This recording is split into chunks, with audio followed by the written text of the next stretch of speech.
So here's what we have going on. They wanted 265. Nobody's buying it. They want 245, okay? Still too high. 230, honestly, still too high, but that's okay.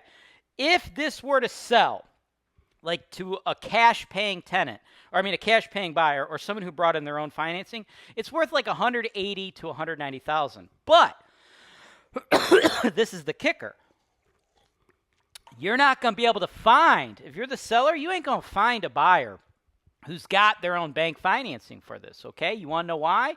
Because of this functionally obsolete conversion, okay? A bank, they're going to have issues with this, right? Because this used to be residential, commercial, right? I'm sure when they did the renovation and all that, they probably didn't like go in and change all the zoning and blah, blah, blah. From like an enforcement standpoint, it's really not going to be an issue with the city most likely. We have all kinds of units like this, residential units in our portfolio of thousands of units, and we really never run into issues. The biggest issues you run into in a situation where you're trying to get this thing financed by a lender, they're going to have issues with this. This is going to just get kicked down into underwriting, right? You're going to get lenders.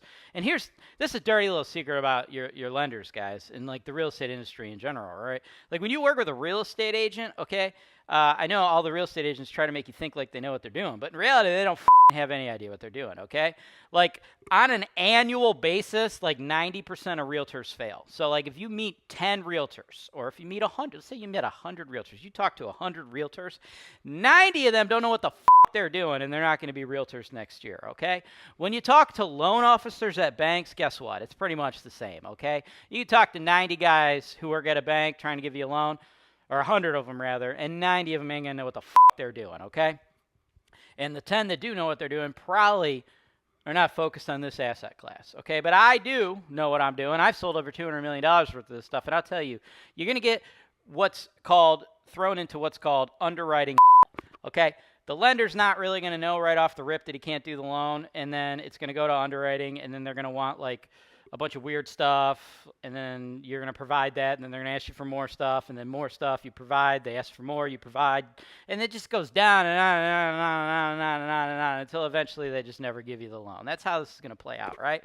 So the seller, this building's really only worth 180, 190 if someone finances it, has their own financing. But guess what? He can't sell it to those people because ain't nobody getting a loan for this, right? So that leaves cash or financed. If we can get the seller to take 180, 190 cash, cool, we can do the deal cash. But if he wants his premium price, we can give him 230 if he finances it